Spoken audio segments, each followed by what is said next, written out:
Hey everyone, my name is Brandon. I have MS, multiple sclerosis. Let's do this journey together.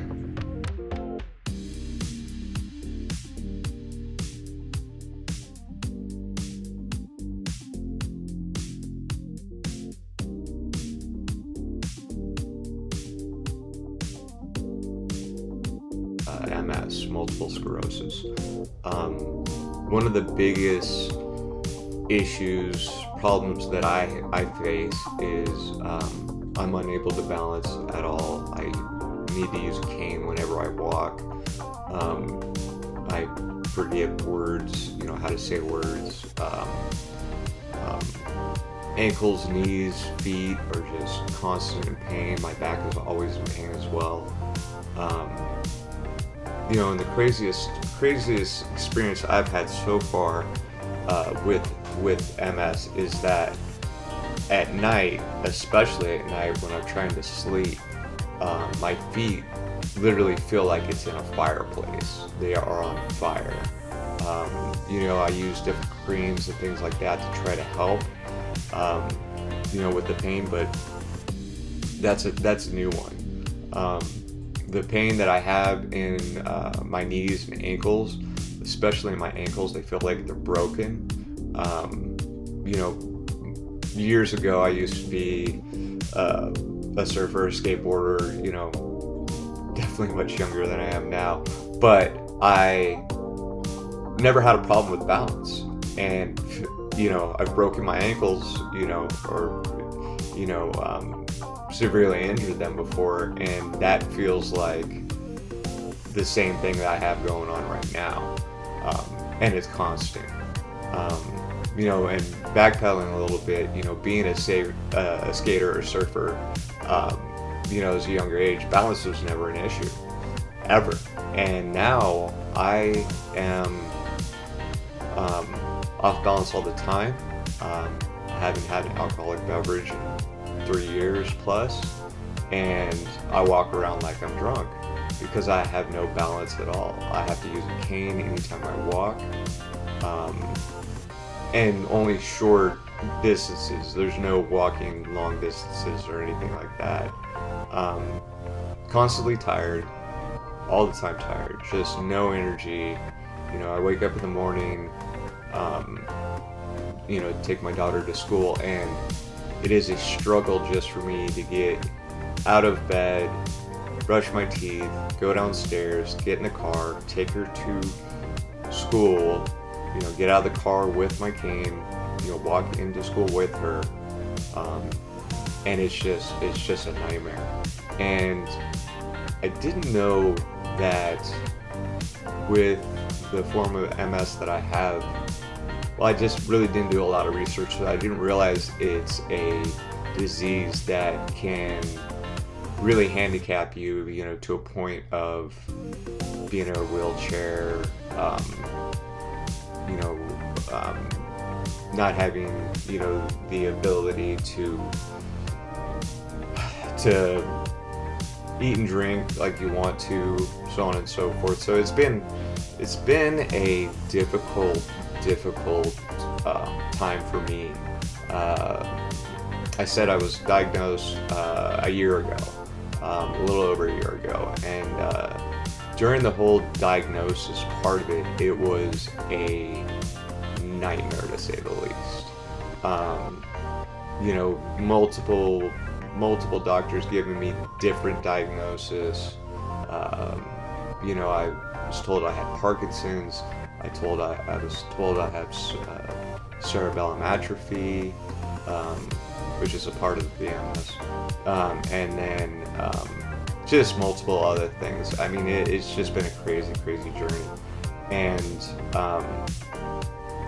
finally realizing something is really wrong, I went to my doctor and I said, listen, we need to figure this out. And he goes, yeah, we do need to figure this out. Why you're in pain all the time? Why are you, going to the emergency room because you lost sensation in your arm or your leg or anything like that? Why, we need to figure something out. So sent me in for an MRI, which I'm extremely claustrophobic, so it's not fun for me. And then he called me, about a week or two after the MRI, and his exact words was, "I don't want to scare you, Brandon, but I'm seeing things on the MRI that concern me." He's saying that he's seeing a lot of white spots in the brain, and with being with Kaiser, they have a whole neurology department, and went through a neurologist that kind of checked out my cognitive abilities, and everything else like that. Looked at the MRI, was kind of the same thing, like I'm seeing a lot of spots in your brain that concern me. I want to do an MRI again with contrast. Did an MRI with contrast. Then I was called back and he's like, "We want to do a spinal puncture." And I'm like, "What the heck is that?" And it was a spinal tap. They kind of numb the lower part of your back, and they stick a needle about that long into your back, and they pull fluid out. And the craziest thing about the fluid part is it's clear. It looks like water.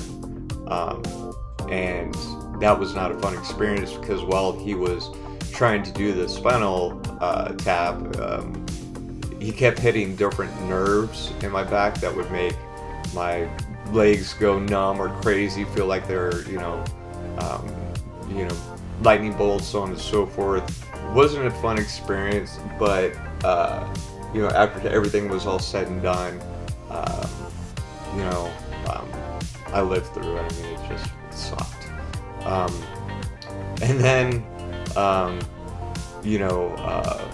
after seeing that doctor, so on and so forth, and getting my MRI sent to an MS specialist, Kaiser, he goes, "Yeah, you definitely have MS.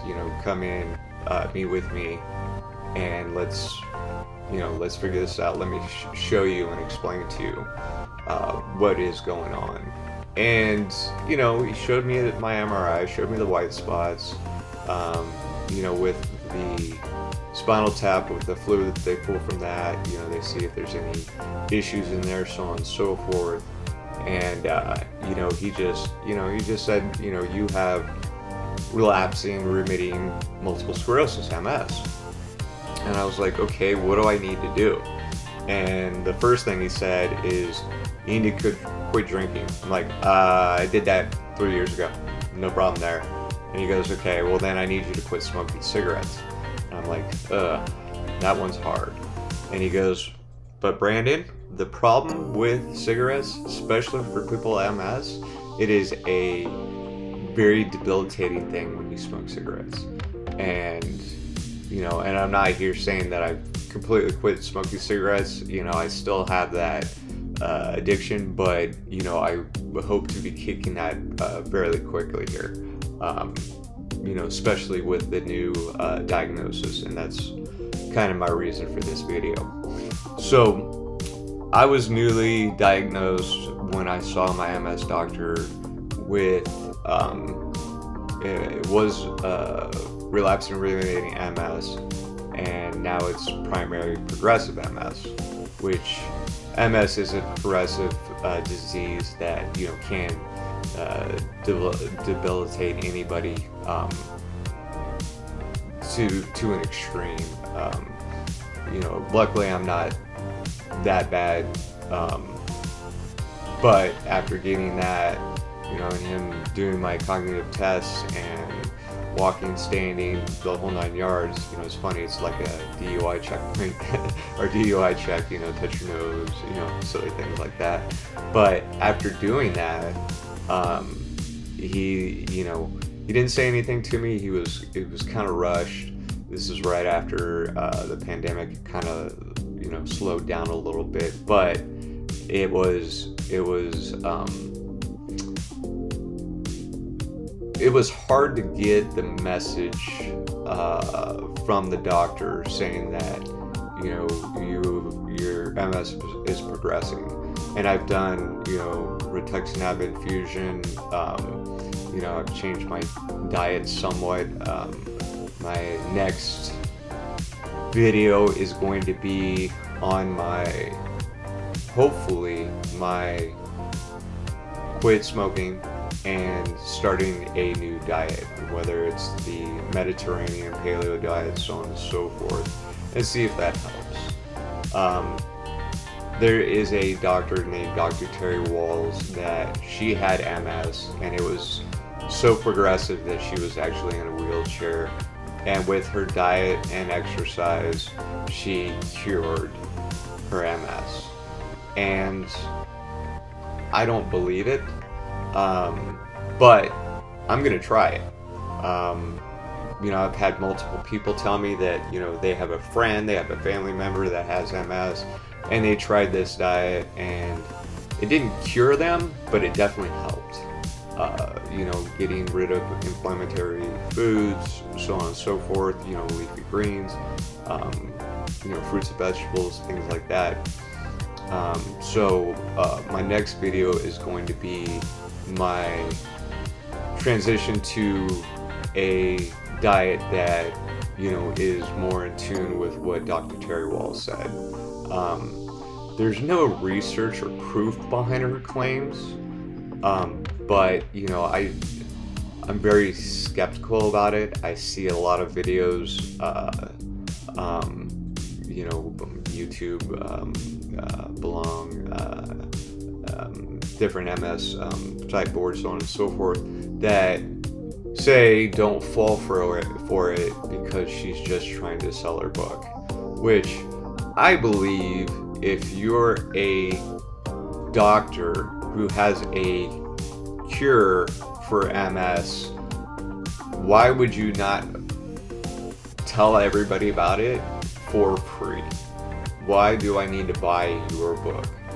And I understand people are trying to make money. I mean, that world revolves around money. But if you're a doctor and you found a cure for a very bad disease like MS, why wouldn't you give it out for free? Why wouldn't you, as a medical doctor, be like, here's the cure, here's what you need to do, for free? And it agitates me. I want to say it's quack medicine, but I don't know. So please like and subscribe. Continue watching my videos and follow me on my journey of MS. I will be uploading videos of my infusion, my reaction after the infusion, my MS issues that I have, so on and so forth. Thank you very much for watching, and I look forward to seeing you soon.